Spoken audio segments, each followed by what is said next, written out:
মহান বিজয় মাস উপলক্ষে শহীদ সাইফুল ইসলাম স্মৃতি সংসদের উদ্যোগে ফুটবল টুর্নামেন্টের ফাইনাল খেলা অনুষ্ঠিত হয়েছে।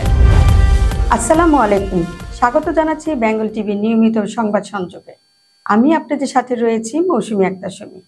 এতক্ষণ শুনছিলেন সংবাদ শিরোনাম, এখন বিস্তারিত। 20 ডিসেম্বর শুক্রবার নরসিংদী সদর উপজেলার হাজীপুর নাসির উদ্দিন মেমোরিয়াল উচ্চ বিদ্যালয় মাঠে শহীদ সাইফুল ইসলাম স্মৃতি সংসদের উদ্যোগে ওয়াসা একাদশ বনাম ফ্রেন্ডস ক্লাবের মধ্যে ফাইনাল ফুটবল ম্যাচ অনুষ্ঠিত হয়। ফাইনাল খেলায় প্রধান অতিথি হিসাবে উপস্থিত ছিলেন নরসিংদী কেন্দ্রীয় স্বেচ্ছাসেবী ফোরামের আহ্বায়ক মাহবুবুর রহমান মনির। উদ্বোধক হিসাবে উপস্থিত ছিলেন শহীদ সাইফুল ইসলাম স্মৃতি সংঘ উপদেষ্টা ও হাজীপুর সরকার কিন্ডারগার্টেন স্কুলের প্রতিষ্ঠাতা আব্দুল হান্নান সরকার।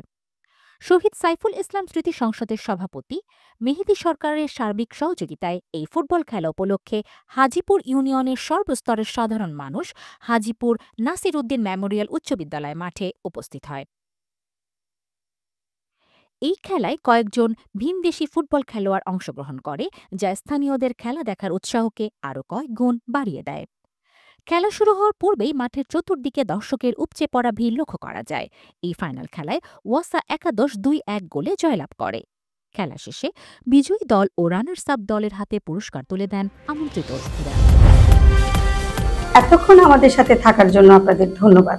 এরকম নতুন নতুন খবর পেতে আমাদের বেঙ্গল টিভির ইউটিউব চ্যানেলটি সাবস্ক্রাইব করুন ও ফেসবুক পেজটি ফলো দিন।